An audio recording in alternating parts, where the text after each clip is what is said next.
Shri Sai Satcharitra. Om Kripa Sindhu Shri Sai Nathaya Namaha. By reading each chapter of Sai Satcharitra, let us enlighten the spirit of Bhakti Bhav Chaitanya inside us. Chapter 38. In the last chapter we described Baba's Chavdi procession. In this we take up Baba's handi, cooking pot, and some other subjects. Preliminary.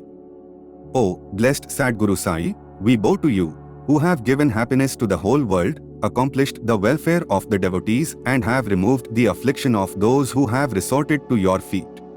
Being very liberal and being the protector and savior of the bhaktas who surrender themselves to you, you incarnate yourself in this world to oblige the people and do them good. The liquid essence of pure self was poured into the mold of Brahma, and out of this has come out the crest jewel of the saint Sai. This Sai is Atmarma himself. He is the abode of perfect divine bliss. Having himself attained all objects of life, he made his devotees desirous and free. Baba's handi. Different sadhanas, means of accomplishments, are prescribed in our scriptures for different ages. Tapa, penance, is recommended for Krita age, Janana, knowledge, for Treta age, Yajna, sacrifice, for Dwapara age and Dana, charity, for Kali, present age. Of all the charities, giving food is the best one. We are much perturbed when we get no food at noon. Other beings feel similarly under similar circumstances. Knowing this, he who gives food to the poor and hungry is the best donor or charitable person. The Taittiriya Upanishad says that food is Brahma, from food all the creatures are born, and having been born, by food they live, and having departed, into food again they enter. When an Atithi, uninvited guest, comes to our door at noon, it is our bounden duty to welcome him by giving him food.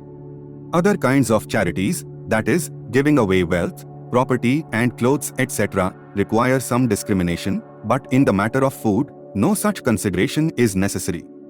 Let anybody come to our door at noon, he should be served forthwith, and if lame, crippled, blind and diseased paupers come, they should be fed first, and the able-bodied persons and our relations afterwards.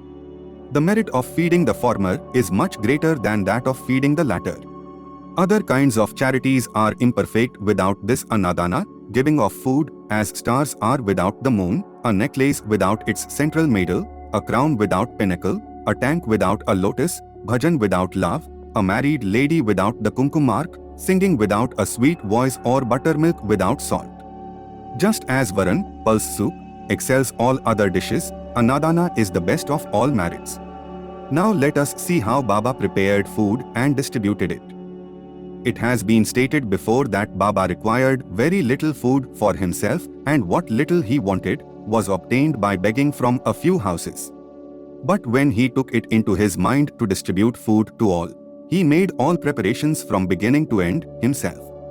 He depended on nobody and troubled none in this matter. First he went to the bazaar and bought all the things, corn, flour, spices etc. for cash. He did also the grinding. In the open courtyard of the masjid, he arranged a big hearth and after lighting a fire underneath kept a handi over it with a proper measure of water. There were two kinds of handi, one small and the other big. The former provided food for 50 persons, the latter for 100. Sometimes he cooked mitte chawal, sweet rice, and at other times pulva with meat. At times in the boiling varan, soup, he let in small balls of thick or flat breads of wheat flour. He pounded the spices on a stone slab and put the thin pulverized spices into the cooking pot. He took all the pains to make the dishes very palatable. He prepared ambil by boiling jawari flour in water and mixing it with buttermilk. With the food he distributed this ambil to all alike. To see whether the food was properly cooked or not, Baba rolled up the sleeve of his kafni and put his bare arm in the boiling cauldron without the least fear and churned, moved the whole mass from side to side and up and down. There was no mark of burn on his arm, nor fear on his face. When the cooking was over, Baba got the pots in the masjid and had them duly consecrated by the Maulvi. First he sent part of the food as prasad to Mahal Sapti and Tatya Patil, and then he served the remaining contents with his own hand to all the poor and helpless people to their heart's content. Really blessed and fortunate must be those people who got food prepared by Baba and served by him. Somebody may raise a doubt here and ask, did Baba distribute vegetable and animal food as prasad alike to all his devotees? The answer is plain and simple. Those who were accustomed to take animal food were given food from the handi as prasad, and those who were not so accustomed were not allowed to touch it. He never created in them any wish or desire to indulge in this food.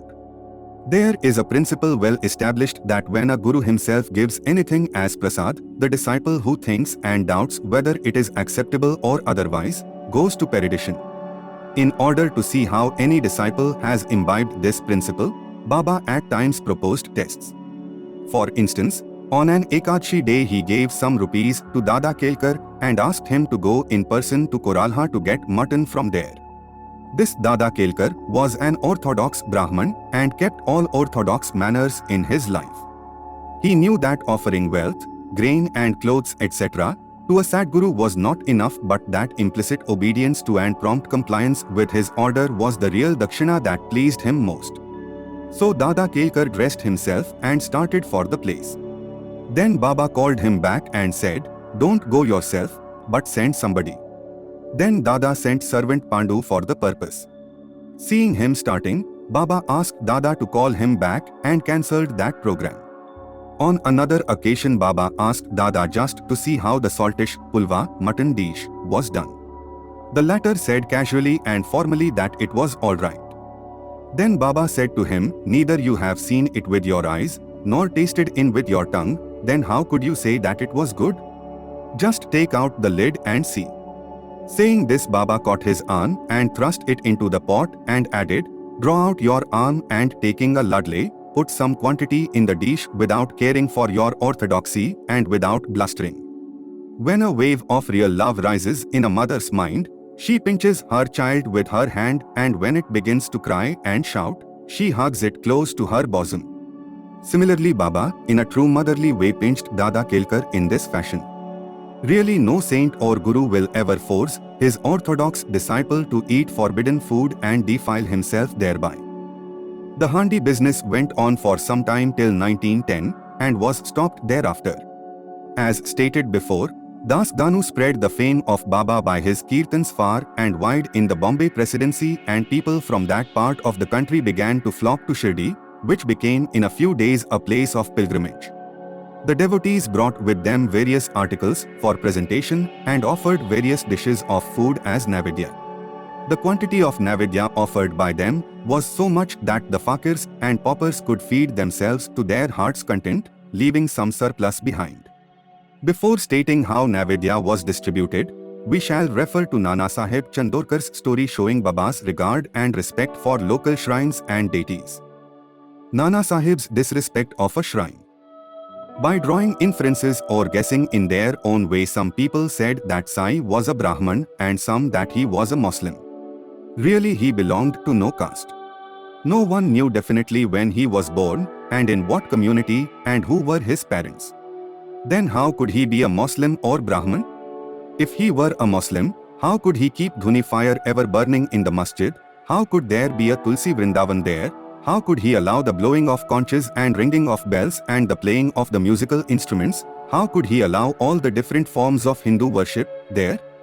Had he been a Muslim, could he have pierced ears, and could he have been spent money from his pocket for repairing Hindu temples?